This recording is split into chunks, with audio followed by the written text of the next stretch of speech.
अस्सलाम वालेकुम dear students. आज का जो टॉपिक है हमारा एटॉमिक स्ट्रक्चर का, वो है इलेक्ट्रॉनिक कॉन्फ़िगरेशन ऑफ एलिमेंट्स। बहुत ही ज़बरदस्त टॉपिक है और इस इलेक्ट्रॉनिक कॉन्फ़िगरेशन का जो फर्स्ट रूल हम पढ़ेंगे वो है ऑफ बाय प्रिंसिपल। तो स्टार्ट करते हैं आज का लेक्चर। इस टॉपिक का नाम है मेरे बच्चों इलेक्ट्रॉनिक कॉन्फ़िगरेशन। अच्छा, इस टॉपिक का नाम प्रोटॉनिक कॉन्फ़िगरेशन भला क्यों नहीं रखा, या न्यूट्रॉनिक कॉन्फ़िगरेशन क्यों नहीं रखा? क्योंकि हम इलेक्ट्रॉन्स की बात कर रहे हैं, इसलिए इस टॉपिक का नाम हमने क्या रखा है मेरे बच्चों, इलेक्ट्रॉनिक कॉन्फ़िगरेशन। मीन्स अरेंजमेंट या distribution of electrons in the sub shells या orbitals is known as electronic configuration. अच्छा, इसका एक सीक्वेंस है वो मैं आपको बताता हूँ। कि बाबा अब क्या होता है कि एक पूरी सीरीज़ हो जाती है।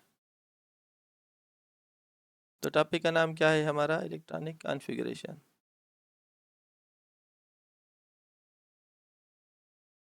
Electronic configuration.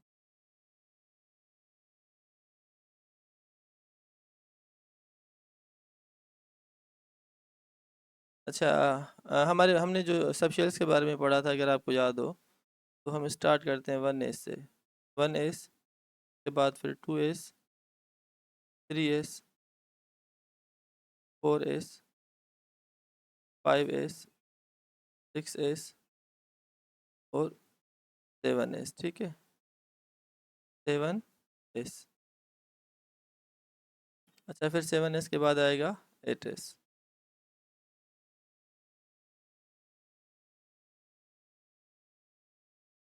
8s आगे यूज़ हम नहीं करेंगे, फिलहाल यहाँ पे लिख रहा हूँ, एक ट्रिक देनी देनी है आप बच्चों को। अच्छा, एस के बाद पी आ जाता है सब शेल, तो एक ऊपर से आप छोड़ दें, 2 से स्टार्ट करें। 2p, 3p, 4p, 5p, 6p और 7p तक, माना एक ऊपर से छोड़ देना है, एक नीचे से।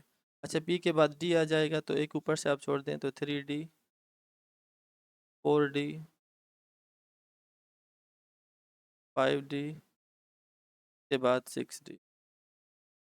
अब यहाँ पे भी एक नीचे से छोड़ना है, एक ऊपर से छोड़ना है। ठीक है बाबा। अच्छा, डी के बाद एफ आ जाता है, एफ सब शेल, 4f और 5f।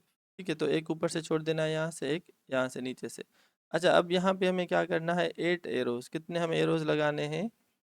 8 एरोज, ये याद करो। अच्छा, एरोज लगाने का तरीका है, ठीक है, हो सकता है थोड़ी मुझसे भी गलती हो जाए, तो माफ़ कीजिएगा। अब तरीका ये है कि सबसे पहले फर्स्ट एरो यहाँ पे लगाओ, फिर सेकंड यहाँ पे, ये थर्ड एरो, ये फोर्थ एरो, ये बच्चों फिफ्थ एरो। फिलहाल सही लग रहा है बिल्कुल, और ये भी सही लग गया अल्हम्दुलिल्लाह। तो उसके बाद ये भी माशाल्लाह सही जा रहा है, फिर ये यहाँ तक। अच्छा, अब क्या होता है, जिससे एरो लगेगा तो वो मर जाएगा, तो यहाँ पे हम एक लिस्ट बनाएंगे। उस लिस्ट में ये होगा कि जो पहले मर रहा है वो हम लिखते जाएंगे। तो फर्स्ट एरो किसे लगा, एस को, तो हम यहाँ पे लिखेंगे सबसे पहले 1s। फिर कौन सा हमारा, 2s। अब यहाँ पे लिस्ट बनाओ 2s। फिर तीसरा एरो किससे लगा, पहले 2p को लगा, बाद में 3s। तो पहले जो शहीद हुआ वो 2p, उसके बाद फिर 3s, 2p और 3s। अच्छा, उसके बाद फिर नया एरो हमने लगाया, पहले किसको लगा, 3p को, उसके बाद फिर 4s, 4s। इस तरीके से 3d, 4p और 5s, 3d, 4p और 5, उसके बाद 4d, 5p और 6s, 4d, 5p और 6s। ठीक है बाबा। फिर उसके बाद 4f, 5d, 6p और 7f, 4f, 5d, 6p और 7s। उसके बाद फिर 5f, 6d और 7p, 5f, 6d और 7p। यहाँ पे हमें रोक देना है, ये 8s जो है ना, आगे हमें लिस्ट में नहीं लिखना। अच्छा, हमें पता है कि ऐसे सब शेल में कितने होते हैं इलेक्ट्रॉन्स, दो, में भी दो, ई में 6, 2, 6, 2, डी में 10 होते हैं, पी में 6 होते हैं, इसमें 2। तो ये फिलिंग ऑफ इलेक्ट्रॉन्स होगी। इससे पहले मैंने आपको क्वांटम नंबर्स में एक्सप्लेन कर दिया है। पी में 6। सीक्वेंस में सारे लेक्चर्स आपको देखने, प्लेलिस्ट का फर्स्ट लेक्चर से लेके लास्ट तक, तब इंशाल्लाह आपको केमिस्ट्री आसानी से समझ में आएगी। अगर कोई भी बीच में एक लेक्चर लेक्चर आप छोड़ देंगे तो सीक्वेंस टूट जाएगी, फिर आप बच्चों को ही डिफ़िकल्टी होगी। अच्छा, अगर हम तो देखो यहाँ पे फर्स्ट इलेक्ट्रॉन जो एंटर होगा वो 1s में होगा, और जो आखिरी इलेक्ट्रॉन होगा वो 7p6 में होगा। ऐसे अगर हम इलेक्ट्रॉन्स को काउंट करें 2 + 2 4, 4 + 6 10, ऐसे काउंट करते जाएं, जब हम यहाँ पहुँचेंगे तो वहाँ पे 118, माना हमारी मॉडर्न पीरियोडिक टेबल में जो 118 एलिमेंट्स हैं उनके सारे इलेक्ट्रॉन्स 7p6 तक फिल हो जाएंगे। तो फिलहाल हमें इसीलिए 8s की ज़रूरत नहीं है। क्लियर बाबा? 118 एलिमेंट्स इस इलेक्ट्रॉनिक कॉन्फ़िगरेशन में ऑक्यूपाई कर लेंगे, उन सब की इलेक्ट्रॉनिक कॉन्फ़िगरेशन 7p तक इंशाल्लाह हो जाएगी। तो ये था आज का टॉपिक हमारा, इलेक्ट्रॉनिक कॉन्फ़िगरेशन, और इलेक्ट्रॉनिक कॉन्फ़िगरेशन की पूरी सीरीज़ हम किस तरीके से कैसे बनाते हैं। ठीक है ना बाबा? तो ये मैंने आपको एक ट्रिक दे दी कि इस ट्रिक की मदद से हम ये पूरी सारी जो सीक्वेंस है ना वो हम लिख सकते हैं। तो 1s से लेके 7p तक। क्लियर बाबा? तो शाबाश, इसको सेव कर लें। फिर इसके कुछ न्यूमेरिकल्स हैं, कुछ बातें हैं जो हम डिस्कस करेंगे। क्लियर? तो ये ट्रिक आपने सीख ली। फिर उसके बाद हम चलते हैं मेन टॉपिक की तरफ। तो व्हाट इज़ इलेक्ट्रॉनिक कॉन्फ़िगरेशन? देखो ये वही सीरीज़ सेम है, 1s से लेके 7p तक। अच्छा, ये ट्रिक जो मैंने वहाँ पे एक्सप्लेन की है वही सेम ट्रिक है, तो भले आप इसकी भी पिक ले लें। अच्छा, एनर्जीज़ अगर हम बात करें तो हमारे पास यहाँ पे 4 सब शेल हैं। एक होता है एस, दूसरा होता है पी, तीसरा होता है डी, और चौथा होता है एफ। एस में ज़्यादा से ज़्यादा 2 इलेक्ट्रॉन्स, पी में 6 होते हैं, डी में 10 होते हैं, और एफ में 14। तो अगर इन वैल्यू से भी आप थोड़ा आइडिया लगाओ तो एस की एनर्जी कम होगी पी से, पी की कम होगी डी से, और डी की कम होगी किससे? एफ से। माना सबसे पहले जो इलेक्ट्रॉन आएगा वो एस में आएगा, फिर पी बाद में फिल होगा, फिर डी होगा, फिर एफ होगा। माना समझो 1s, उसके बाद फिर 2p स्टार्ट होगा, फिर थर्ड नंबर पे 3d स्टार्ट होगा, और चौथे नंबर पे 4f स्टार्ट होगा। माना 1s 2s फिर 2p, 3s 3p 4s, 4s के बाद फिर 3d आएगा, 3d 4p 5s, इस तरीके से आखिर में हमें 4f मिलेगा। तो ये यहाँ पे मैंने सीक्वेंस लिखी है। अगर आप ऑफ प्रिंसिपल को देखें तो 1s की एनर्जी कम है, फिर 2s 2p 3s 3p 4s 3d 4p। अच्छा, यहाँ पे देखो 4s और 3d की एनर्जी तकरीबन इतना बड़ा कोई गैप है नहीं, जैसा 1s 2s या 2s 2p या 2p 3s या 3s 3p या 3p से 4s के बीच में है। तो ये जो ऑर्बिटल्स होते हैं ना 4s और 3d, यहाँ पे ये हो सकता है कि स्टेबिलिटी हासिल करने के लिए इलेक्ट्रॉन की जंपिंग होती है फ्रॉम 4s to 3d। ये आपको आगे में 2 केसेस होंगे स्पेशल, एक होता है क्रोमियम का, दूसरा होता है कापर का। तो उन दोनों में मैं आपको एक्सप्लेन करूँगा। वो यहाँ पे इसीलिए आपको दिखा रहा हूँ कि top to top to bottom energy increase हो रही है। देखो 1 और 2s में तो बहुत ज़्यादा गैप है एनर्जी का, जबकि अगर हम यहाँ पे देखें 4s और 3d, यहाँ पे एनर्जी का इतना बड़ा फ़र्क नहीं है, तो यहाँ पे ट्रांजिशन हो जाती है इलेक्ट्रॉन्स की।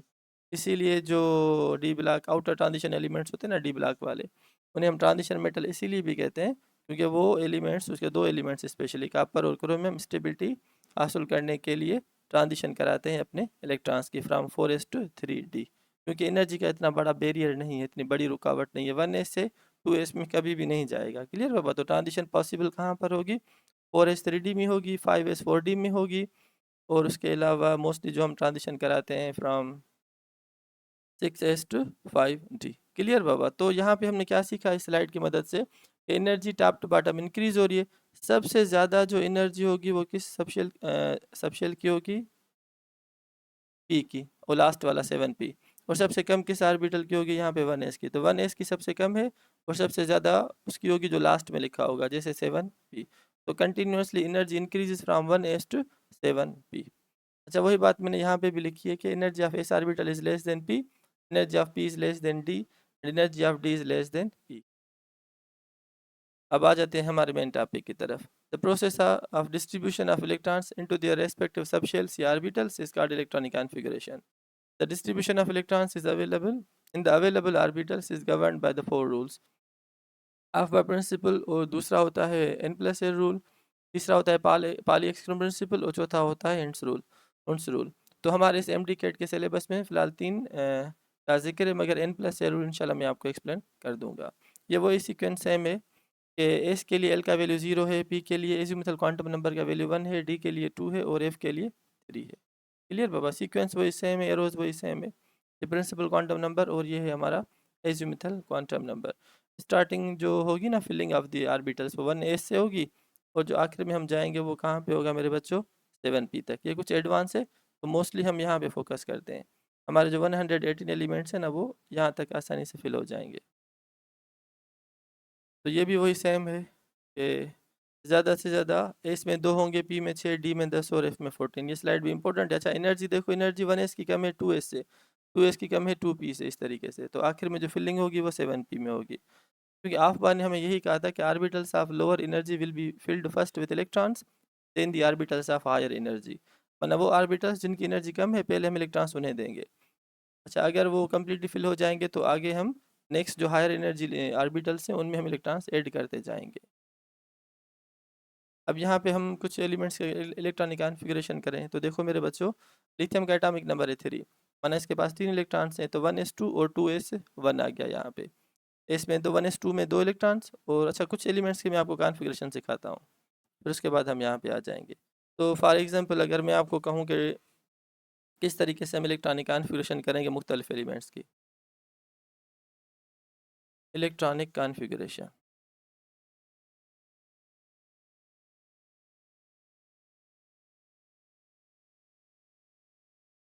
अगर मैं सपोज सबसे पहले जो हमारा एलिमेंट है वो है हाइड्रोजन, इसका एटॉमिक नंबर 1 है, माना इसके पास 1 इलेक्ट्रॉन है, ठीक है बाबा।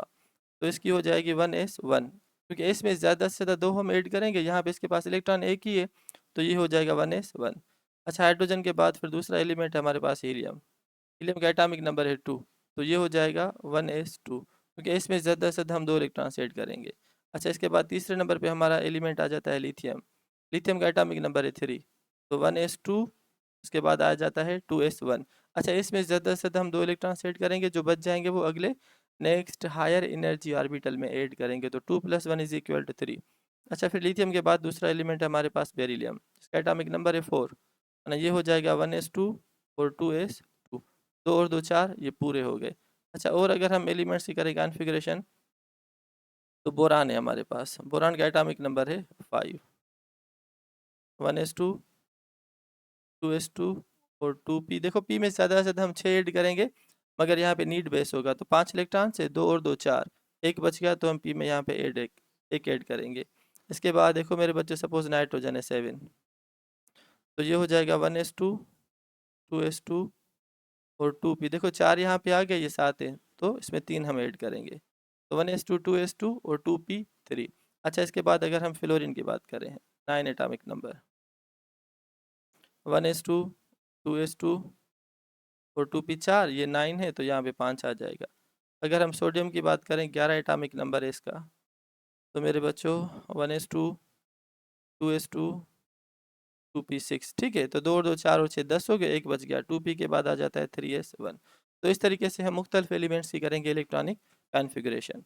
तो this is what arrangement of electrons in the subshells या in the orbitals is called electronic configuration. या हम इलेक्ट्रॉन्स को कैसे डिस्ट्रीब्यूट करते हैं शेल्स, सॉरी सबशेल्स और ऑर्बिटल्स में, उन्हीं सबशेल्स के ऑर्बिटल्स में। तो इस तरीके से ये वो वही है, lithium, beryllium, boron, carbon, nitrogen, neon और सोडियम। तो 1s2, 2s1 इस तरीके से सेम जो मैंने आपको सिखाई वही सेम है यहाँ पे। एस ऑर्बिटल, एस सबशेल में हम क्या करेंगे, ज़्यादा से ज़्यादा 2 इलेक्ट्रॉन्स, ठीक है, इसमें भी 2 इलेक्ट्रॉन्स। अच्छा पी के आपको पता है कि 3 होते हैं, पी एक्स, पी वाई और पी जेड, 2 2 2, क्लियर। इस तरीके से तो ये हुई इलेक्ट्रॉनिक कॉन्फ़िगरेशन मुख्तलिफ एलिमेंट्स की। उम्मीद है कि अब कोई भी अगर बड़ा एलिमेंट आपको मिल जाए तो उसकी आप आसानी से कर सकते हो इलेक्ट्रॉनिक कॉन्फ़िगरेशन। अच्छा ये भी है, यहाँ पे एक चीज़ मैं आपको एक्सप्लेन करूँ, ये वही सेम रिपीट हो रहा है, ये वाला क्रोमियम वाला। तो देखो मेरे बच्चों, यहाँ पे अगर मैं आपको एक स्पेशल केस कराऊँ, इसे मिटा रहा हूँ, ठीक है, तो आप इसको सेव कर लें।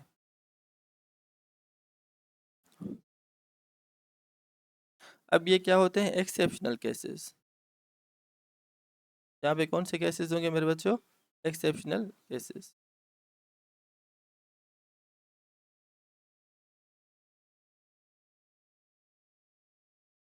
जो स्पेशल केसेस होते हैं जिन पे इलेक्ट्रॉनिक कॉन्फ़िगरेशन के नॉर्मल रूल्स नहीं लगते, ठीक है बाबा। ऐसे 2 एलिमेंट्स हैं हमारे 3D सीरीज़ के, एक होता है क्रोमियम और दूसरा होता है कॉपर। 29। अच्छा, अगर हम क्रोमियम की करेंगे इलेक्ट्रॉनिक कॉन्फ़िगरेशन तो बच्चे ये हो जाएगी, चलो पूरी कर लेता हूँ, 1s2, 2s2, 2p6, 3s2, 3p6, 4s2 और 3d4। अच्छा, ये एक्सपेक्टेड है, माना ये ऐसी होनी चाहिए, मगर ऐसी नहीं होगी। क्यों? ये देखो d4 है। अच्छा, अगर हम इसको ऐसे लिखें 4s1 और 3d5, तो ये जो 3d अब हो गया हाफ फील्ड आर्बिटल। तो मेरे बच्चों याद करो, जो हाफ फील्ड आर्बिटल्स होते हैं वो उनकी स्टेबिलिटी कुछ ज़्यादा होती है as compared to incomplete filled d orbital. Clear? तो स्टेबिलिटी हासिल करने के लिए इलेक्ट्रॉन एलिमेंट्स खुद ही अपने इलेक्ट्रॉन्स की ट्रांजिशन कराते हैं। तो एक 4s में से इलेक्ट्रॉन की ट्रांजिशन हो जाएगी 3d की तरफ, तो ये हो जाएगा हाफ फील्ड। और हाफ फील्ड जब हो जाएगा ना कोई भी एलिमेंट, मैं किसी भी एलिमेंट का जो आखिरी शेल अगर हाफ फील्ड हो तो समझो वो एलिमेंट स्टेबल कहलाता है। और ये से वैसे भी आपको पता है कि एटम्स जब केमिकल बॉन्ड की फार्मेशन करते हैं तो वो स्टेबिलिटी हासिल करते हैं बाय द लॉस या गेन ऑफ इलेक्ट्रॉन्स। जैसे हम कहते हैं ना, why atoms form a chemical bond, तो chemical bond is formed due to अपना chemical bond is formed so that atoms wants to get stability हासिल करने के लिए वो लॉस या गेन ऑफ इलेक्ट्रॉन्स करते हैं। तो इसी तरीके से विद इन द ऑर्बिटल्स एक एलिमेंट खुद अपने इलेक्ट्रॉन्स की ट्रांजिशन करा के स्टेबल हो जाता है, क्योंकि हर एटम चाहता है मैं स्टेबल हो जाऊं। तो स्टेबल होने के लिए वो केमिकल बॉन्ड्स करता है, या ग्राउंड में से एक साइड स्टेट में इस तरीके से ट्रांजिशन हो जाती है इलेक्ट्रॉन्स की। तो ये स्पेशल केस है, ठीक है ना बाबा। तो अगर हम कहें कि वैलेंस शेल जो कॉन्फ़िगरेशन होगी क्रोमियम की वो होगी 4s2 और 3d4, तो ये गलत है। 3d4 क्या होगी? गलत। एक्चुअली कौन सी है? 4s1 3d5। इसी तरीके से कापर की देखो बच्चों, ये हो जाएगी 4s2 3d9। यहाँ तक 20 हो गया। 20 + 9 = 29। अच्छा, ये भी फुलफिल्ड नहीं है डी ऑर्बिटल, ठीक है बाबा। तो क्या होगा? एक इलेक्ट्रॉन की ट्रांजिशन यहाँ पे होगी, तो ये हो जाएगा 4s1 और मेरे बच्चों 3d10। अच्छा, अब यहाँ पे 3d10 क्या हुआ? Fulfilled orbital, fulfilled. तो फुलफिल्ड होने की वजह से इसे मैक्सिमम या एक्स्ट्रा स्टेबिलिटी मिल जाएगी। इसे क्या मिल जाएगी? Extra stability. तो इसीलिए कापर की जो एक्सपेक्टेड है वो गलत है एक्चुअली। जो हम ऑब्जर्व करते हैं एक्सपेरिमेंटली या प्रैक्टिकली या एक्चुअली, तो वो है 4s1 3d10। तो ये कुछ स्पेशल केसेस थे इलेक्ट्रॉनिक कॉन्फ़िगरेशन के, जो एंट्री टेस्ट में आपसे पूछ सकते हैं कि dash can be the electronic configuration of copper, 4s2 3d4 या 4s1 3d5। तो आप कहोगे 4s1 3d5। अगर कॉपर की बात आ जाए तो 4s2 3d9 नहीं होगा, 4s1 3d10 होगा। ये क्यों होता है? क्योंकि half filled and full filled orbitals have extra stability as compare to incomplete filled orbitals. Clear बाबा? तो यही बात यहाँ पे लिखी हुई है, देखो। कुछ इलेक्ट्रॉनिक कॉन्फ़िगरेशन के एक्सेप्शनल केसेस हैं, ठीक है ना, जो रूल्स को फॉलो नहीं कर रहे, जैसे क्रोमियम और कॉपर। तो एक्सपेक्टेड जो मैंने आपको कही कि 4s2 3d4, मगर ये गलत है।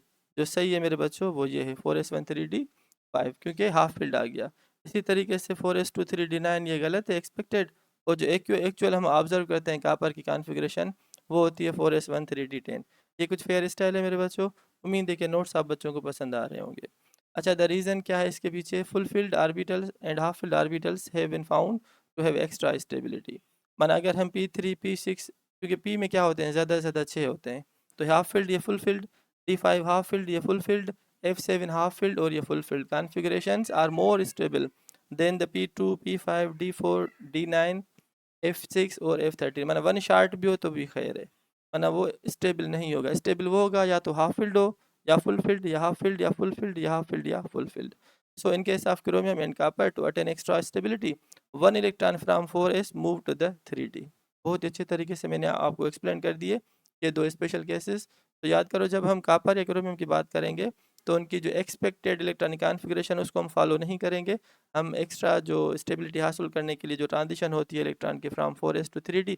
अच्छा सर, 4s से 3d में क्यों ट्रांजिशन हो रही है? भला 3p से भी जा सकता है 3d में, तो उसका सबब मैंने आपको यहाँ पे बता दिया।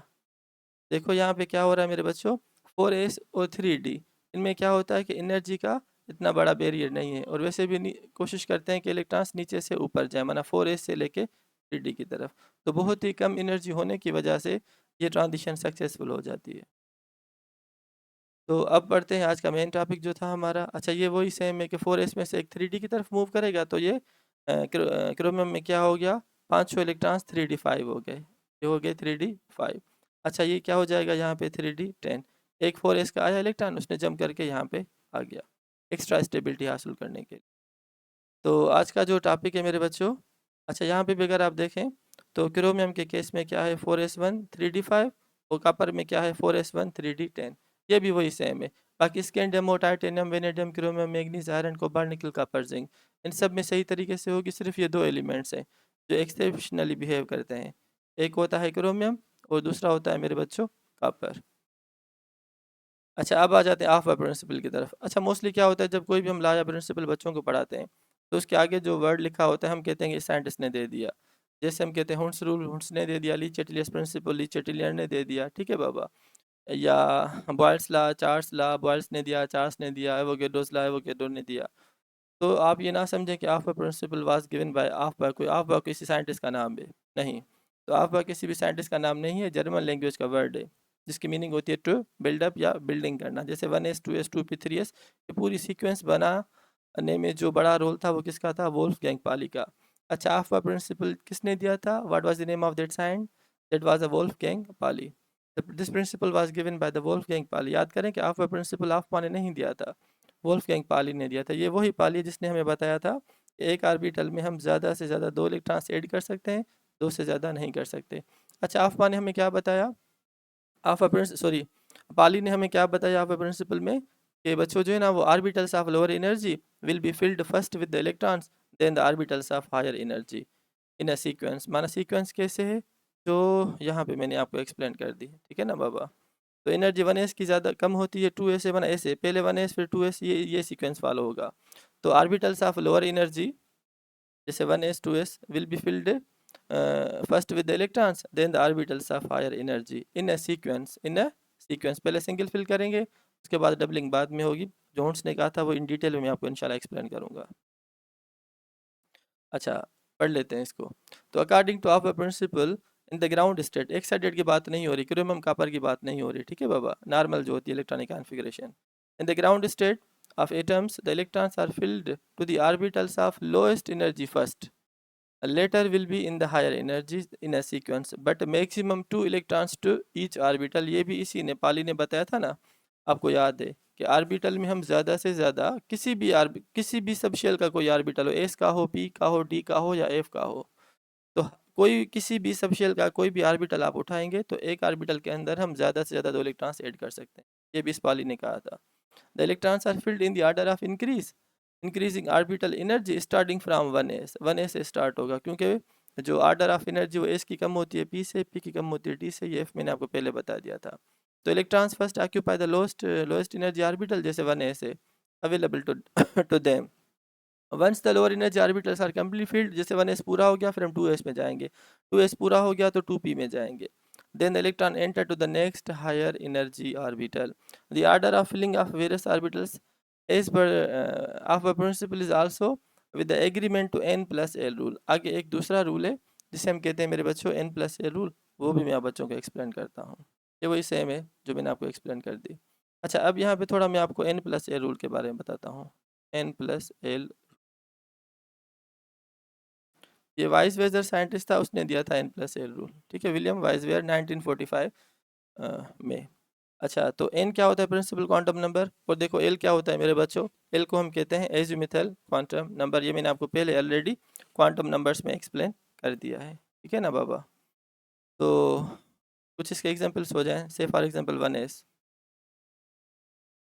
ठीक है। अब यहाँ पे एन का वैल्यू ये है, एन इज़ 1 प्लस एस के लिए एल का वैल्यू होता है 0, तो 1 + 0 इज इक्वल टू 0। अच्छा, 1s के बाद हम आ जाते हैं 2s की तरफ। एन का वैल्यू यहाँ पे देखो, एन का वैल्यू क्या है 2, एल का वैल्यू एस के लिए 0, 2 + 0 इज इक्वल टू 2। इसके बाद फिर आ जाएगा 2p, एन का वैल्यू यहाँ पे 2, एल का वैल्यू p के लिए क्या होता है 1, 2 + 1 इज इक्वल टू 3। फिर 2p के बाद क्या है मेरे बच्चों 3s, n का वैल्यू 3, l का वैल्यू s के लिए 0, 3 + 0 is equal to 3, 1s 2s 2p 3s के बाद फिर क्या आ जाता है 1s 2s 2p 3s 3p, 3p, n का वैल्यू यहाँ पे क्या है 3, l का वैल्यू p के लिए 1, तो 3 + 1 इज इक्वल 4। तो देखो ये सीक्वेंस बिल्कुल सही फॉलो हो रहा है कि 1s की एनर्जी कम होती है 2s से, 2 की कम होती है 2p से, 2p की कम होती है 3s से, और 3p की कम होती है 3p से। तो देखो जिसका n + l वैल्यू कम आएगा वो पहले फिल होगा, पहले 1s, ठीक है बाबा, sorry 1 + 0 is equal to 1, 1 + 0 is equal to 1। तो यहाँ पे 1s का वैल्यू 1 आ गया, कम है एस कंपेयर टू 2, ये कम है तो सबसे पहले 1s फिल होगा, फिर 2 फिल होगा, 2s फिल होगा, उसके बाद फिर 3p को फिल करेंगे। अच्छा यहाँ पे देखो एक चीज़, ये सर 2p आर्बिटल और 3s आर्बिटल दोनों का n + l जो वैल्यू है वो सेम है या बराबर है। तो अब बताओ अब हम किस आर्बिटल को पहले फिल करेंगे। तो याद करो मेरे बच्चों, जिस आर्बिटल का n का वैल्यू कम होगा वो पहले फिल होगा। जैसे यहाँ पे 2p में n का वैल्यू 2 है और 3s में n का वैल्यू 3 है, तो वो आर्बिटल जिसमें n का वैल्यू पहले है उसे हम पहले फिल करेंगे, माना 2p फिल्स फर्स्ट देन 3s। तो याद करें n + l रूल में वाइसविजर ने ये कहा कि वो आर्बिटल जिनका n + l का वैल्यू कम है उन्हें हम पहले फिल करेंगे, ठीक है बाबा, और जिनका n + l वैल्यू ज़्यादा आएगा वो बाद में फिल होगा। हाँ, ऐसे दो आर्बिटल मुख्तलिफ जिनका n + l का वैल्यू अगर सेम आ जाए तो उस केस में हम जिस आर्बिटल का n का वैल्यू कम होगा उसे पहले लिखेंगे या पहले फिल करेंगे, और जिसका n का वैल्यू ज़्यादा होगा उसे हम बाद में फिल करेंगे। तो ये था n + l रूल, जिसका भी टोटल डायरेक्ट रिलेशनशिप होता है विद इलेक्ट्रॉनिक कॉन्फ़िगरेशन या with the Aufbau principle. तो यहाँ पे मैं आपको बताता हूँ, देखो ये वही एनर्जी सीक्वेंस है 1s 2s 2p। अच्छा, ये जो है ना तीनों p आर्बिटल्स ये डीजेनरेटेड कहलाते हैं। मैंने आपको पहले बताया था term what are degenerated orbitals, वो आर्बिटल्स जिनकी एनर्जी सेम हो, माना 2p x है समझो, 2py और 2pz, इन तीनों की एनर्जी क्या है मेरे बच्चों, बिल्कुल सेम है। तो वो आर्बिटल्स जिनकी एनर्जी सेम हो उन्हें हम डीजेनरेट कहते हैं, जैसे ये भी डीजेनरेटेड। अच्छा, डी के भी 5 orbitals, d x y d y z d z x d x square y square और डी जेड स्क्वायर, ये भी पांचों ही पांचों क्या है डीजेनरेटेड, क्योंकि देखो ना इनकी एनर्जी बिल्कुल सेम है, इक्वल है। हाइब्रिडाइजेशन में कोई भी आगे आ सकता है, हाइब्रिडाइजेशन में कोई भी आगे आ सकता है, ठीक है बाबा। तो तीनों बराबर हैं, ऐसे नहीं कि एस पी में सिर्फ पी एक्स आएगा, एस के साथ पी वाई भी आ सकता है, एस के साथ पी जेड भी आ सकता है, इनके साथ s p one hybridization, clear. क्योंकि these all orbitals are degenerated orbitals. बहुत ज़बरदस्त स्लाइड है, आप इसको सेव कर लो। वही सेम सीक्वेंस है यहाँ पर 1s 2s 2p 3s 3p 4s 3d 4p 5s 4d 5p 6s, ये सेम सीक्वेंस जो मैंने आपको पहले एक्सप्लेन कर दी थी, जो मैं आपको यहाँ पे बता रहा हूँ। तो अब ये टॉपिक तो अल्हम्दुलिल्लाह पूरा हो गया कि what is electronic configuration, what are the rules of electronic configuration. जो पहला रूल था मेरे बच्चों वो मैंने आपको अच्छे तरीके से एक्सप्लेन कर दिया, जिसे हम ऑफ बाय प्रिंसिपल कहते हैं, ठीक है बच्चों। उसके बाद थोड़ा मैंने आपको इंट्रोडक्शन दे दिया n+a रूल का। अब डिटेल में मैं आपको पढ़ाता हूँ n+a रूल, n+l रूल, इसके साथ अपना विद ऑफ बाय प्रिंसिपल, ठीक है। जो चीज़ें मैंने आपको बताया वही सेम यहाँ पे लिखी होगी कि इन 1945 an American chemist William Shakespeare proposed that subshells are filled in the order of increasing value of n+l, जिसका n+l वैल्यू कम होगा वो पहले लिखेंगे। In building up the electronic configuration of the elements, the orbitals with the lowest value of n+l are filled first, जिसका n+l value कम आएगा वो पहले लिखेंगे, जैसे 1s से पहले, फिर 2s 2p जो मैंने आपको कहा। अच्छा, अगर आपको याद है 2p सबशेल या आर्बिटल और 3s आर्बिटल में n+l का वैल्यू सेम है, तो मैंने कहा जिसका n का वैल्यू कम होगा वो पहले फिल होगा, जिसका n का वैल्यू ज़्यादा है वो हम बाद में फिल करेंगे। तो if two orbitals have the same n+l value then orbital with the lower value of n fills first. बहुत ही अच्छे और ज़बरदस्त तरीके से मैंने आपको एक्सप्लेन कर दिया ऑफ बाय प्रिंसिपल और n+l रूल। अच्छा, इसके कुछ और भी एग्जांपल्स है यहाँ पे, खुद आप इनको ट्राई कर लेना घर में। 1s का n+l 1 है, ये 2 से कंटिन्यूसली इंक्रीज होगा, और सबसे जो आखिर में फिल होगा वो कौन सा होगा मेरे बच्चों, ये मैं यहाँ पे लिख रहा हूँ 6d। n+l का वैल्यू 6 के लिए n का वैल्यू 6 है और d के लिए l का वैल्यू 2 होता है, सॉरी। यहाँ पे क्या होगा देखो मेरे बच्चों, तो 6d में क्या होगा, 6d में n+l रूल अप्लाई करते हैं, n+l रूल। अच्छा, यहाँ पे n का वैल्यू 6 है और l का वैल्यू d के लिए क्या होता है मेरे बच्चों 2, तो 6 + 2 इज इक्वल टू 8। अगर मैं यहाँ पे कुछ और आपको बताऊँ, कुछ और एक्सप्लेन करूँ, बहुत ही ज़बरदस्त पॉइंट है, वो भी थोड़ा आप समझ लें, है इम्पोर्टेंट। एक होता है मेरे बच्चों 5f, ठीक है, एक होता है 5f, इस बात को समझें। 5f, फिर होगा मेरे बच्चों 60, फिर होगा 7p। अच्छा, 5 n का वैल्यू यहाँ पे क्या होगा 5, और l का वैल्यू f के लिए क्या होता है 3। 5 + 3 is equal to 5 + 3 is equal to 8।